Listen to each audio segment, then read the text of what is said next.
Assalamu alaikum everyone. My name is Shahid Azizul Haq. This is my third technology talk. The motivation for this one is from this post that came, I'm sure you've seen it about 2 weeks ago, that came on the SPE UET Facebook website regarding perforation guns. It talked about a device that makes holes. So I took that one and said, let me put this a little bit more on the engineering side. That it's not just a device, but let's look at it from the 5 W's and the H and the SW perspective, that what, where, when, why, who, put all that context together and how, and then so what. So this is what I will try to do in the next 5 minutes, is give you a very quick introduction to perforation, in a way what factors affect perforation, okay? Perforation efficiency to be precise. And holistically speaking, there are 5 factors, right? So we'll try and cover those 5 factors very quickly. The first one and the most important part is, in order for perforation is from the casing, you're going all the way into the formation. It's a path that you're establishing. So it has to go beyond the damage zone. So that's number one. It has to go past the casing, the cement, the damage zone, and into the formation. So that is number one. And how deep it should? The deeper the better. Rule of thumb is, if your whatever your damage zone is, multiply it with 50% more, 1.5 essentially, and that should be your minimum penetration length. Right? So that's one variable is the length of the penetration, the length of the perforation. It should be 50% at least more than the damage zone. So if the damage zone is 10 inches, you should shoot for 15 inches at least, if not deeper. So that's number one. Because if you do not go past the damage zone, forget about any production that you will gain, right? So or the perforation efficiency will be very low, maybe 20% or 30%. That's number one. The second one is, you're going to flow through these perforations, so the flow volume will come into play. Now what is volume? It is length times the area. So area has the diameter, which is one of the variables, one of the factors that, as when you're designing a job, you're looking into that one. So now comes how big the diameter should be. The bigger the better, essentially. The more volume it is, the more flow rate you will have per perforation, in a way. But there comes a catch also. Under certain cases, it becomes one of the key factors. So essentially, if you are trying to minimize the pressure drop per perforation, then you want to make the hole as big as possible. Okay? So keep that in mind. And sometimes, if the hole becomes small, velocity will increase. If the velocity goes up and you have an unconsolidated formation, the sand will start moving as well. So you do not want the velocity to be so high that it becomes a sand migration process. Okay, so you don't want that one. So ideally, velocity should be low, flow rate should be high, and you want to maximize the diameter of the perforation that you have. The third factor that comes in is, these are the perforations. So shall I have all these perforations spaced? What should be the spacing? Spacing means between the two perforations, in 1 foot, in a way. How many shots can I have? Can I have 1 shot per foot, 2 shots per foot, 4, 6, 12, 24, 36, as many as possible. Again, number of shots times the volume per shot is going to give you the total volume available. However, the catch comes in that when you have shots going in, and when you create this zone of perforation, there is a damage zone around it, a crush zone around the perforation, and you don't want 2 crush zones to be too close to each other. So there is an optimum spacing between the perforations that is essential. If the formation is anisotropic, laminated, you have nodules which are good perm, low perm, carbonates.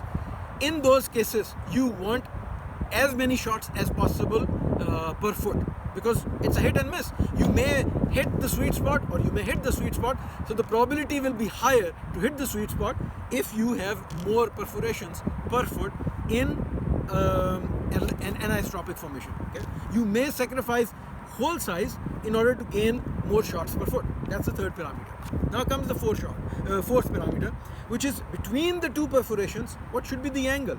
Shall I shoot all of those in one direction, which we call 0 degree phasing? So the word is phasing. the spacing between two perforations, or it could be 180 degrees, or it could be 90 degree, 60 degree, 45 degree, 30 degree, all those angles. And this is spiraling up, because in one foot, if we have 6 shots and they are all at 60 degrees, then you have 60, 120, 180, right? So you covered this. Similarly, you go to the 240 and so on and so forth, right? So that's how you are covering the shots per foot. Now, where the phasing becomes so important, it is if you have an old casing and you want to go in and make holes, try not to make all the holes in one side, because then you can rupture the casing. So you can phase it out. That is one way. Integrity of the steel comes into play. The second one is, which is extremely important from a fluid perspective, that when fluids are moving, if you have all the holes in one direction, the fluid on the back side may have to move all the way 180 degree to enter. They are going to line up. If the fluid flow is laminar, they can line up. But if the fluid flow is not laminar and it becomes turbulent, then what will happen is there will be chaos, there will be a lot of entropy, and what does that give rise to? Skin, due to convergence. And where does it happen? When the viscosity of the fluid is less, density of the fluid is low, rho Vd over mu, that is Reynolds number. The higher the Reynolds number, the higher the turbulence. So where is the viscosity low? That is gas. So as you become gaseous, as the formation fluid becomes gaseous, it is advisable to have higher phasing. Not all the fluids trying to come from one side. So 4 factors we covered so far: length, diameter, shots per foot, phasing.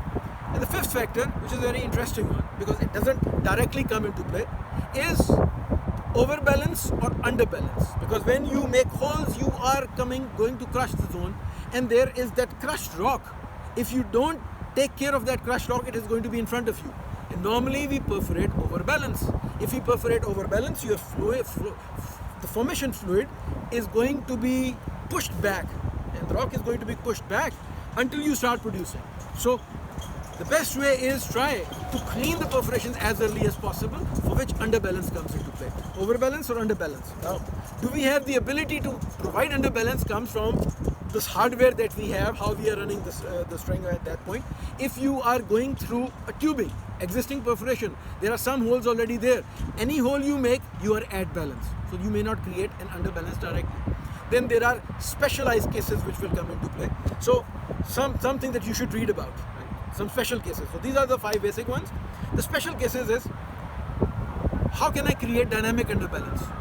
I'm at balance or I'm at overbalance, but I want to create underbalance. You may run in with spacers and create dynamic underbalance. Another way to do that. Not all the way it is easily done, but it can be done. Similarly, extreme overbalance perforation is where you are trying to perforate and frac at the same time, right? Tight rock, and you want to go that way. Or you are in a zone, apology for the sound that you hear it, something is happening in the neighborhood. Let's look one more thing, right? So extreme overbalance, and then what other factors that can come into play? Am I going in an old existing completion, or is this a brand new well? Is there tubing or no tubing? If there is tubing, I have to go through the tubing. So through tubing means smaller gun in general. You may have to think about how it is going to explode at that point and make the hole. Or you are running in hole, so there is only casing, a big size 7-inch casing for example, and you want to make holes inside it. Then what do? You have choices, multiple choices. Either you go and run multiple wire lines. So you go on wire line or slick line, or even on coil tubing, and you make holes and pull out and then rerun the next string and make more holes. That can be done. Or you want to cover everything in one go, 400 feet or 1000 feet of section that you want to cover. Then how do you do that? You can go on the tubing. If you go on the tubing and you put all the perforation gun below it, then it is tubing conveyed perforation or TCP. Now you have a choice. Either you want to leave the perforation gun there, and that is called shoot and drop. In a way, you drop it to the bottom of the well. Or shoot and pull, which means after you have perforated, you pull it out, the whole tubing comes out, and then you will rerun it. So you will be at balance at that point in time. Right? So these are some of the factors that you have to keep in mind, that there is a lot of engineering that we can do as a completion engineer, as a production technologist, as a petroleum engineer, which can affect the deliverability of a well. And the gauge of the well deliverability is called PI, productivity index. And what we are trying to minimize is skin through better perforation design. Okay, so look into that one. And if you have any questions, first read more about it, seek knowledge through your curiosity by learning, by reading. And if you have questions, type it over there, and hopefully